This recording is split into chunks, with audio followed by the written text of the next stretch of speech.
Salam everyone, which means hello in Tajik. In this video, we will be talking about the history of Tajik language.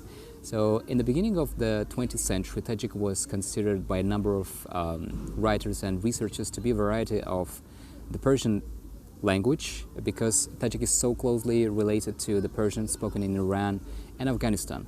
And a Tajik intellectual, Sadreddin Aini, this guy, was trying to establish Tajik as a language separate from Persian because if it's a dialect, it doesn't sound prestigious. So he was trying to make it look like it's a separate language.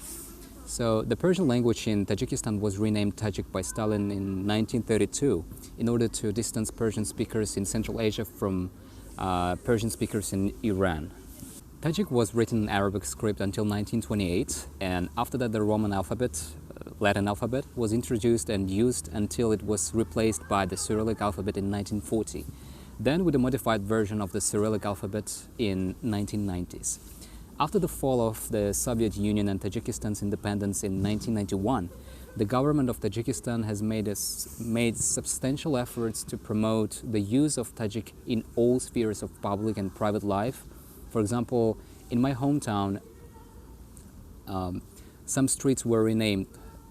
For example, it was the Lenin Street, now it's Ismail Somoni Street.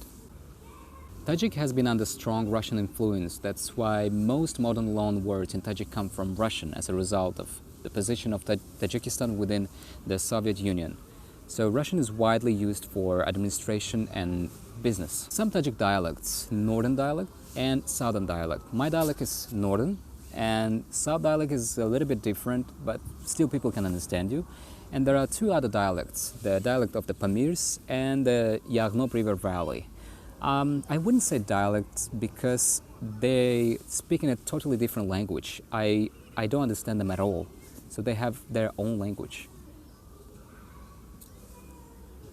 When I was younger, I used to think that there is no point to learn Tajik unless you are planning to live in Tajikistan, but it turned out that I was wrong because today Tajik can be heard primarily in some cities of Uzbekistan like Samarkand and Bukhara, also in northern Afghanistan and southwest of Iran.